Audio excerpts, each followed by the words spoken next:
വലിയ സഖാവെന്ന് പറഞ്ഞ് നാട് നന്നാക്കാൻ നടക്കുന്നല്ലാതെ എനിക്ക് മാറി കൊടുക്കാൻ ഒരു സാരി ഉണ്ടോ എന്ന് ഞാൻ അന്വേഷിച്ചിട്ടുണ്ടോ? നിങ്ങൾ ഓമനിച്ച് വളർത്തുന്ന മോന്റെ സ്കൂൾ ഫീസ് ഇതുവരെ അടച്ചിട്ടില്ല. എടി നീ ഒന്ന് ക്ഷമിക്ക്, കുറച്ചും കൂടി സമയം എന്താ എനിക്ക്? സമയം 8-10 കൊല്ലായില്ലേ? ഇത്ര സമയം പോരെ? എല്ലാം ശരിയായില്ലേ? നീ കെട്ടും കിടക്കായിട്ട് റോഡിലോട്ട് ഇറങ്ങാം, എന്നിട്ട് തെണ്ണ. എടി നീ ഒന്ന് നിർത്തുന്നുണ്ടോ? പെങ്ങളെ മാത്രം മതിയായിരുന്നു, നീ പിന്നെ എന്നെ കെട്ടിയത്? അവളെ കെട്ടിപ്പിടിച്ച് കിടന്നാ പോരായിരുന്നോ? അനാവശ്യം പറയണം. മനുഷ്യൻ വേണ്ട വേണ്ടെന്ന് വിചാരിക്കുമ്പോ അല്ലെങ്കിൽ തന്നെ എന്റെ തല തീ പിടിച്ചാണ്. അതിനിടക്ക് നിന്റെ ഒരു പ്രശ്നം.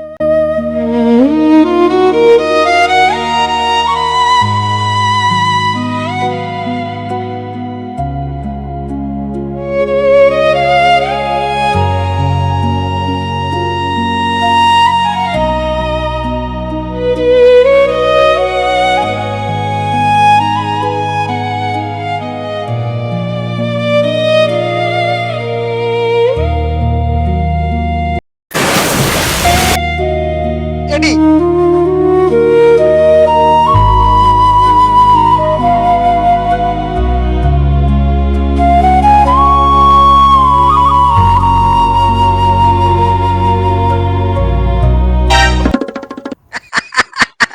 ഒന്നങ്ങോട്ട് പോയി കിട്ടി, സന്തോഷായി.